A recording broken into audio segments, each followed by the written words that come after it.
Sai Sashati, at a legal intern at LexClick. So today I'm here to discuss about the passing of action and the classical Trinity test.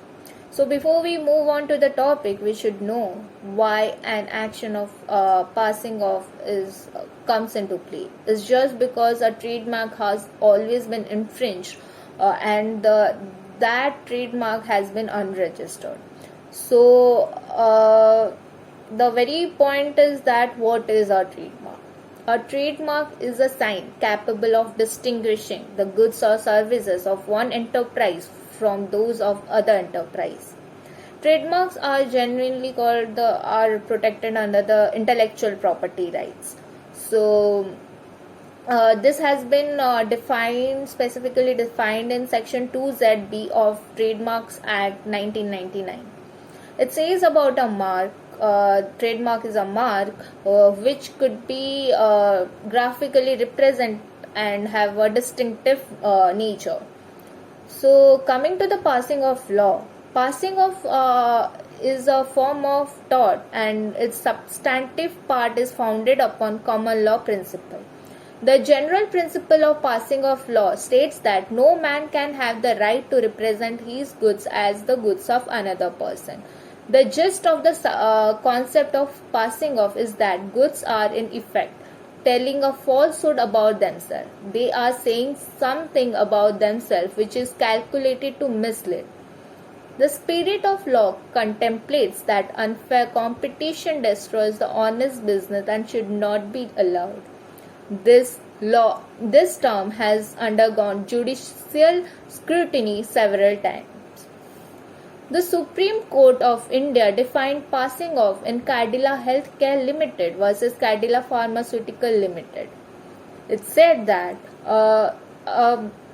passing off the species of unfair trade competition or of actionable unfair trading by which one person through deception attempts to obtain the economic benefit of the reputation which the other has established for himself in a particular trade or business is called here passing off action can be brought off. Passing off has not been defined in the Trademarks Act 1999, but expression has been used certain provision of the Act. The Act denies the registration of trademark in India if the use of the mark is prevented by India by virtue of law of passing off and enables individual to claim his right under the Act even if the mark is unregistered under the Act. The jurisdiction of the to try the matters of passing off has been given to the courts which are not inferior than the district court, and the relief which can be granted in the matter of passing off is also mentioned under the Act. In law related to trademark, claim against a person can be made either for infringement or passing off. Both the action for infringement and the action of passing off are different from each other. An action of infringement is statutory right, while the right of action against passing off is derived from the common law principles. The former has been conferred only upon the proprietor of the register of trademark. On the other hand, the latter has been conferred even upon the user of unregistered trademark. An action against infringement has its own leverage over the action of passing off. Though the latter right has been conferred upon the unregistered user, the burden of proof is more severe than that of the action of infringement. A person claiming an action of passing off has to pass the classical Trinity test, which makes the claim difficult, while any claim for infringement succeeds if the plaintiff is able to prove the impugned trademark is tolerable imitation of the plaintiff's trademark. Moreover, the plaintiff is not required to prove the reputation of the trademark. Deception is an important element for claim of action against passing off, but it hardly holds significance in action for infringement. Identification of an act of passing off is very important. That can be only done asserting certain characteristics which are essential for classification of an act of passing off. This has been laid in a case and there were 5 characteristics recognized for the action of passing off. First one was misrepresentation. Second, the act must be made by the defendant in the courts of trade. Third, prospective or ultimate customer of plaintiff goods and services have been misrepresented. Fourth, such an act misrepresentation is calculated to injure the business or goodwill of the plaintiff. And fifth, such act causes an actual damage to the business or goodwill of the. Essentially of this characteristic has also been recognized by the Indian courts. For the success of claim against passing off, the plaintiff has to pass the classical Trinity test. This test was used in Perry versus Truffett and was later upheld in the landmark case of Reckitt and Coleman Products Limited versus Bowden Incorporation. The test requires the plaintiff to prove the presence of the following 3 elements in the act of the defendant: that the plaintiff had required reputation or goodwill in his goods name or mark.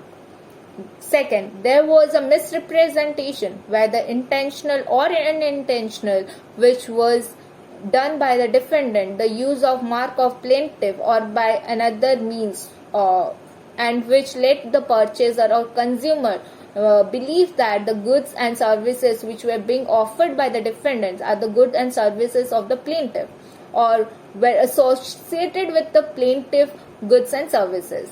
Third, the plaintiff has already suffered a damage or likely to suffer damage due to such misrepresentation. Once the plaintiff has qualified the Trinity test, the court can grant him the remedy for his damages.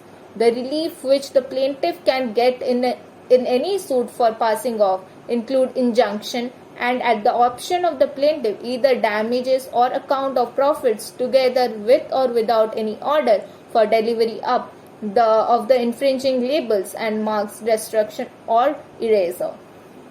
The importance of passing of law cannot be denied even though it is not a statutory right. This law gives priority to the prior user trademark over the registered trademark.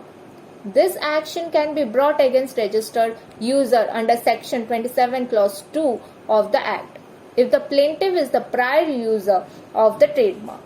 Any of the statutory provision of the Act doesn't bar action of passing off by an interior user of the trademark against a registered user of the same. This action is not only limited to the sale of the trade name, even if the person is not involved in the selling of the same goods. Article 253 of the Indian Constitution empowers Parliament to legislate any law for implementing any treaty, agreement or convention with any international conference or body. Keeping in mind the winding ambit of passing off, we need to be liberal on the part of plaintiff so that genuine case does not suffer hardship because of procedural defects. The concept of passing off has been governed by judicial pronouncements which have led to subjective treatment of the action for passing off. The legislature should have laws relating to passing off concrete shape in the form of legislation and should try to remove procedural infirmities and maintain consistency. So that's all.